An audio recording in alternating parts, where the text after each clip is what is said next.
Hello everyone, welcome to success classes. I am Gaurav Soin और आज another important video के साथ मैं आपके सामने आया हूँ। और ये वीडियो है कुछ असेंशियल पॉइंट्स, मतलब 9 असेंशियल पॉइंट्स मैं आपको बताऊँगा जो कि आपको ध्यान में रखने हैं जब आप एक क्वेश्चनेयर ड्राफ्ट कर रहे हो।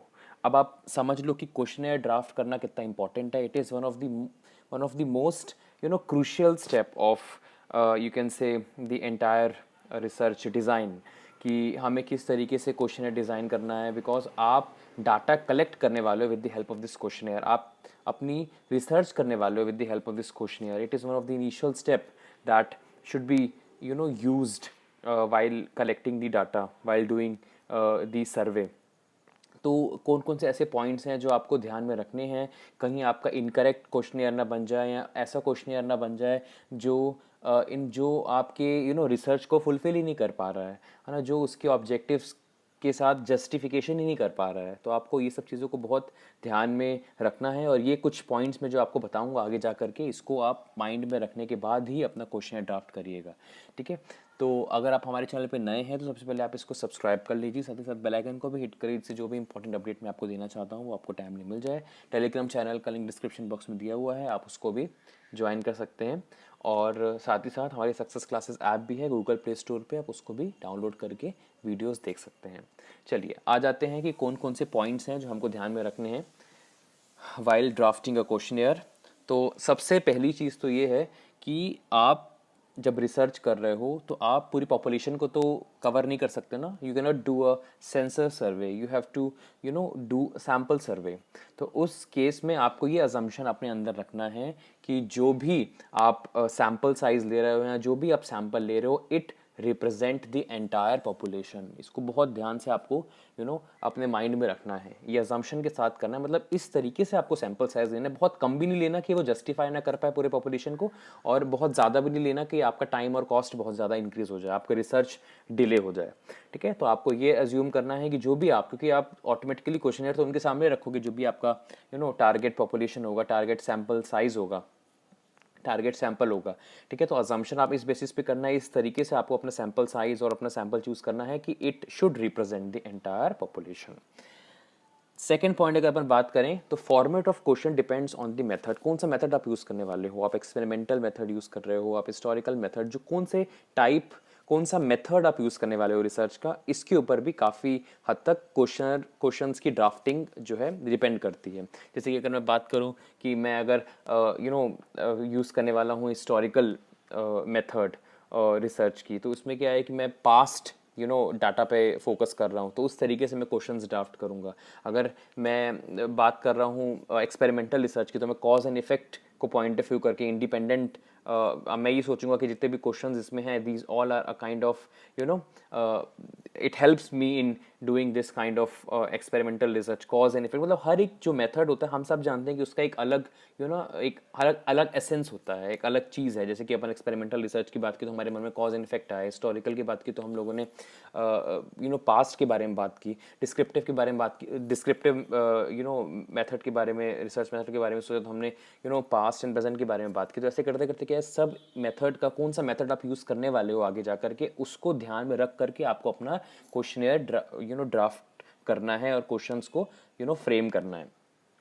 थर्ड है अवॉइड ओपन एंडेड क्वेश्चंस। अब ये दो तरह के क्वेश्चंस होते हैं, एक होते हैं ओपन एंडेड क्वेश्चंस, एक होते हैं close ended questions. Open ended questions मतलब अ काइंड ऑफ पैराग्राफ, आपने क्वेश्चन दे दिया और उसमें आपने चार लाइनें खींच दी कि जो रिस्पोंडेंट्स होंगे वो आपका क्वेश्चन का आंसर देंगे। और क्लोज एंडेड होते हैं कि आपने ऑप्शंस दे दिए, जैसे लिकर्ट स्केल अपन ने देखा है ना, जब अपन स्टैटिस्टिक्स एंड रिसर्च पढ़ते हैं कि उन्होंने लिख दिया लिकर्ट स्केल के पॉइंट ऑफ व्यू से हमने क्वेश्चन डिज़ाइन किया कि agree, strongly agree, disagree, strongly disagree, ऐसे करके आप कर सकते हो। अगर आप ऐसा कुछ कर रहे हो, ऐसे बॉक्स बना रहे हो या ऐसे लिकर्ट स्केल वगैरह आप फॉलो कर रहे हो, तो वो क्लोज एंडेड कहलाता है। या कोई आप ऑप्शंस रख रहे हो तो वो भी क्लोज एंडेड ही कहलाता है।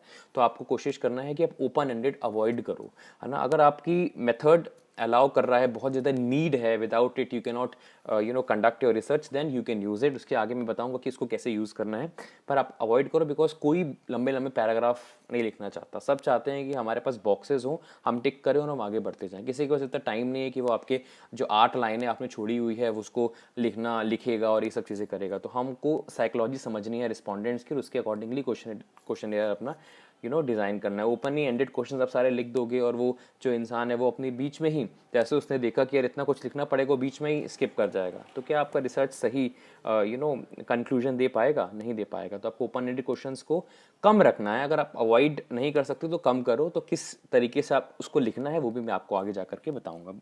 वैसे avoid open ended questions and focus more on close ended questions, objectives and this kind of questions. Next is, जो भी आप बना रहे हो क्वेश्चनियर, उसमें रिसर्च क्वेश्चंस जो आपने रिसर्च गैप्स आइडेंटिफाई किए हैं with the help of literature review, उसको फोकस करो आप, है ना। क्या ऑब्जेक्टिव है आपका, इसको तो ध्यान देना पड़ेगा ना आपको। क्या ऑब्जेक्टिव से आप क्वेश्चनियर बना रहे हो, it is very much important. Focus group आपका क्या है? फोकस ग्रुप मीन्स आप किसको फोकस करो, डेमोग्राफिक्स, क्या एज को आप कैटर कर रहे हो, किस जेंडर को आप कैटर कर रहे हो, किस इनकम लेवल को आप कैटर कर रहे हो, है ना। ये सब चीज़ों को आपको देखना है, फोकस, है ना। यू शुड डेफिनेट, क्योंकि हर एज के लोगों को आप नहीं कर सकते। अगर आप कोई सपोज ऐसा कुछ कर रहे हो कि मतलब it is related to females, a kind of female deodorant या kind of a female powder वगैरह, तो उस केस में आपको फोकस ग्रुप अपना रखना है और उसको भी आप किस एज ग्रुप में रखना चाहते हो, क्या कैसा है, तो है ना। तो ये सब चीज़ें आपको फोकस करनी है और ये सब फोकस करने के बाद ही आप क्वेश्चनर अपना ड्राफ्ट करोगे। पहले ही आपको वो एट्रीब्यूट्स के बारे में बता देना है कि आप व्हाट इज़ योर जेंडर और ये इनकम लेवल है, ये सब चीज़ें। और ये सब चीज़ें जब आपने अपने माइंड में बना ली, रिसर्च क्वेश्चंस आपने अपने माइंड में रख लिए और उसके बेसिस पे धीरे धीरे आपके क्वेश्चंस फ्रेम होने लग जाएंगे। तो ये research questions write down means कि आपको रिसर्च क्वेश्चंस अपने मन में होने चाहिए। Research questions mean what are the research gaps that you have identified with the help of literature review. But is your focus group, आप ऑल ओवर एंटायर पॉपुलेशन को focus नहीं कर सकते। आपका इनकम है, मेरा फोकस ग्रुप है person who is earning 1 lakh to 5 lakh rupees in a year, female, है ना, और age is 20 to 40, such kind of things. ठीक है, तो ये आपको ध्यान में रखना है। नेक्स्ट इज वन और मोर टाइम फ्रेम, मतलब आप कैसे चाहते हो इसको करना। कुछ लोग ये बोलते हैं कि आप बार बार टेस्ट रीटेस्ट करते रहोगे तो ऑटोमेटिकली क्या है कि आपके पास एडिक्वेट रिजल्ट आ जाएंगे, यू कैन क्रॉस चेक। ठीक है, तो आपको ये कोशिश करना है कि आप वन टाइम फ्रेम में करने वाले हो उसको, या आप more than one time frame में करने से। वन टाइम फ्रेम मीन्स आपने अभी किया, वो क्वेश्चन भरवाया रिस्पोंडेंट से जा करके, फिर आपने 15 डेज़ का वो किया, मतलब 10 डेज़ का 15 डेज़ का आपने एक टाइम लैग किया और फिर आप गए वापस क्वेश्चन भरवाने के, जिससे आपको पता चले कि क्या जो है मेरे आंसर्स सिमिलर आ रहे हैं, क्या there is any consistency in between the answers. क्योंकि कंसिस्टेंसी होगी मतलब दो आंसर्स आर करेक्ट, जो आंसर्स मिले हैं आपको वो सही हैं। तो कुछ लोग वन और मोर टाइम फ्रेम में भी करते हैं, जिससे उनको कंसिस्टेंसी जिसकी वजह से वो उस पर रिलाई कर सकें, रिलायबिलिटी मेंटेन रहे। ठीक है, तो ये आपको खुद डिसाइड करना है। नंबर ऑफ क्वेश्चंस को मिनिमाइज करिए, रेलेवेंट चीज़ों को ही लिखिए। कुछ लोग बहुत इरेलीवेंट चीज़ें लिखने लग जाते हैं क्वेश्चंस में, तो उसको आप कोशिश करिए, जैसे कि हम लोग देखते हैं ना, एक क्वेश्चन में ही काफ़ी कुछ चीज़ें आपको समझ में आ जाए। क्योंकि अगर आप किसी के सामने क्वेश्चन रख दोगे जिसमें 40 क्वेश्चन है, तो वो क्या करेगा, वो बस जय माता दी करके टिक करता जाएगा, वो पढ़ेगा भी नहीं ढंग से।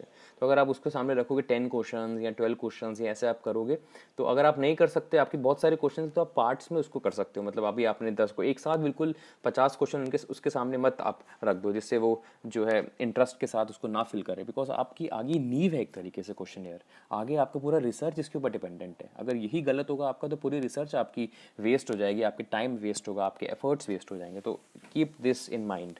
नंबर ऑफ क्वेश्चंस मिनिमाइज करो, जो बहुत रेलेवेंट हैं, या आप 2-3 क्वेश्चन को मिला करके एक क्वेश्चन बना दो, जिससे क्या है कि उनको कम क्वेश्चंस भी नजर आए और आपके जो है ऑब्जेक्टिव, आपके जो आंसर्स हैं जो आप चाहते हो वो भी आपका फुलफिल हो जाए।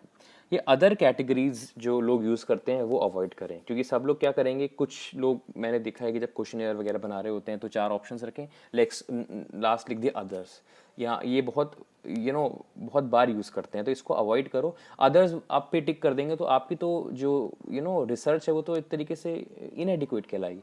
आपने जो 4 ऑप्शन बताए हैं उसके बाद अदर्स में तो बहुत चीज़ें आ सकती हैं, तो क्या आपका क्वेश्चनर बनाने का कोई फ़ायदा हुआ? क्या आपका जो ऑब्जेक्टिव है वो फुलफिल हो पा रहा है? नहीं हो पा रहा है। तो always try to avoid this particular category others.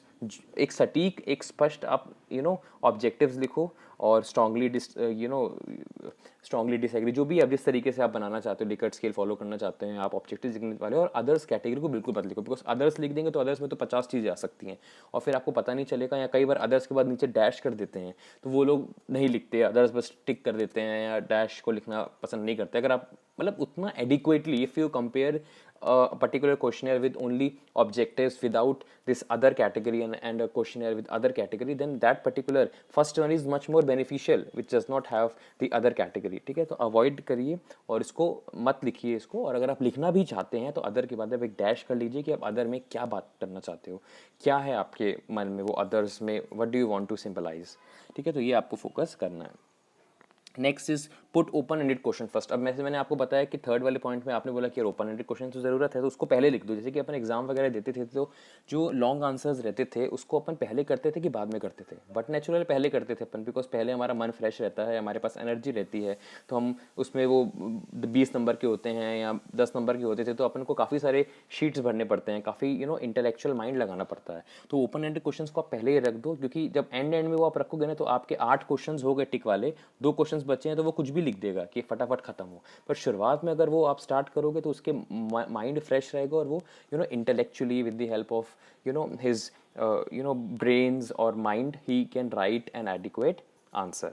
तो आपको जो क्वेश्चंस आपको लिखने हैं उसमें ये सीक्वेंस रहेगा कि पहले ओपन एंडेड क्वेश्चंस होने चाहिए, उसके बाद क्लोज एंडेड क्वेश्चंस हो, जिससे जो रिस्पोंडेंट हैं उसके मन में क्लियर रहे, वो एक फ्रेश माइंड के साथ आपका क्वेश्चनर पढ़े और इनिशियल स्टेज पे ही नोज़ कि उसे क्या लिखना है और फ्रेश तरीके से सही आंसर्स लिख सके, जिससे आपका क्वेश्चनर भी एडिक्वेट हो जाए और आपके पास जो रिस्पॉन्सेज आए हैं वो भी एडिक्वेट आए। ठीक है, और लास्ट है ऑलवेज प्री टेस्ट। हमेशा कोशिश करो प्री टेस्ट करने का। प्री टेस्ट मतलब किसी आपने तो अपनी हिसाब से सब कुछ अच्छे से, मैंने ये अच्छी तरीके से बना दिया है, ये मैंने अपनी तरफ से स्लाइड्स बनाई हैं, अब मैं इसको जज करूँगा कि जैसे कि जब मैं ये वीडियो बना देता हूँ तो मैं डायरेक्ट उसका प्रीमियर नहीं करने लग जाता, पहले मैं सुनता हूँ पूरा उसको कि क्या मैंने कुछ गड़बड़ तो नहीं बोल दिया, या मैंने कुछ मेरी आवाज़ क्लियर है कि नहीं, या ऐसा कुछ है या नहीं। मैं कोशिश करता हूँ जब मेरे लिए ओके रहता है कि हाँ इट इज़ ऑडिबल और जो ये वीडियो देखेगा उसको अच्छी तरीके से समझ में आ जाएगा, तब ये अपलोडिंग की प्रक्रिया चालू होती है। तो हमेशा प्री टेस्ट करो अपना क्वेश्चन, किसी को दिखाओ, very small number of people को आप दिखा सकते हो, it can be 4, it can be 5, और वो क्या कर सकते हैं, वो देख सकते हैं कि आप उनको वो क्वेश्चन भरने को दो और फिर देखो कि जो आप बताना चाहते हो वो चीज़ समझ पा रहे हैं या नहीं समझ पा रहे हैं। कोई अलग चीज़ तो वो नहीं समझ रहे हैं, यहाँ पे किसी प्रकार का कोई बैरियर तो नहीं है कि यहाँ पे सिमेंटिक बैरियर आ रहा है कि आपने कुछ और बोला, वो कुछ और अंडरस्टैंड करके आंसर दे रहा है। तो फिर उस केस में भी आपका जो पूरा जो रिसर्च की जो प्रोसेस है वो भी जो है गलत हो जाएगा, इनएडिक्वेट हो जाएगा। ठीक है, तो ये इंपॉर्टेंट क्वेश्चंस हैं। तो जो आपको ये इंपॉर्टेंट पॉइंट्स जो मैंने आपको बताए, these point should be kept in mind while drafting a questionnaire. और खासकर आपको ये फोकस करना है कि जो भी ओपन एंडेड क्वेश्चंस आप लिख रहे हो it should be first, because उससे माइंड फ्रेश रहता है और जो रिस्पोंडेंट है वो फ्रेश तरीके से और सही तरीके से विदाउट एनी हरी, विदाउट एनी हसल आंसर लिख सकता है। उसके बाद आप जो है क्लोज एंडेड क्वेश्चंस लिखो ओपन एंडेड क्वेश्चंस के बाद। So this was the video, I hope आपको समझ में आया होगा और इस पॉइंट्स को डेफिनेटली माइंड में रखिएगा, बिकॉज अगर आपके क्वेश्चनियर सही नहीं है, मैं हर वो सफल कोशिश कर रहा हूँ जिससे आपकी जो रिसर्च है उसमें किसी प्रकार की प्रॉब्लम ना आए, कोई बैरियर ना आए। तो ये सारे पॉइंट्स मैं आपके लिए लेके आता हूँ जिसको माइंड में रख करके आप अपना क्वेश्चनियर ड्राफ्ट करिए, और definitely these are proven points which will help you in drafting a good questionnaire. तो मिलते हैं नेक्स्ट वीडियो पे, और थैंक यू सो मच जितना भी आप हमें प्यार देते रहते हैं, with the help of your comments, with the help of your likes, and have a very nice day ahead.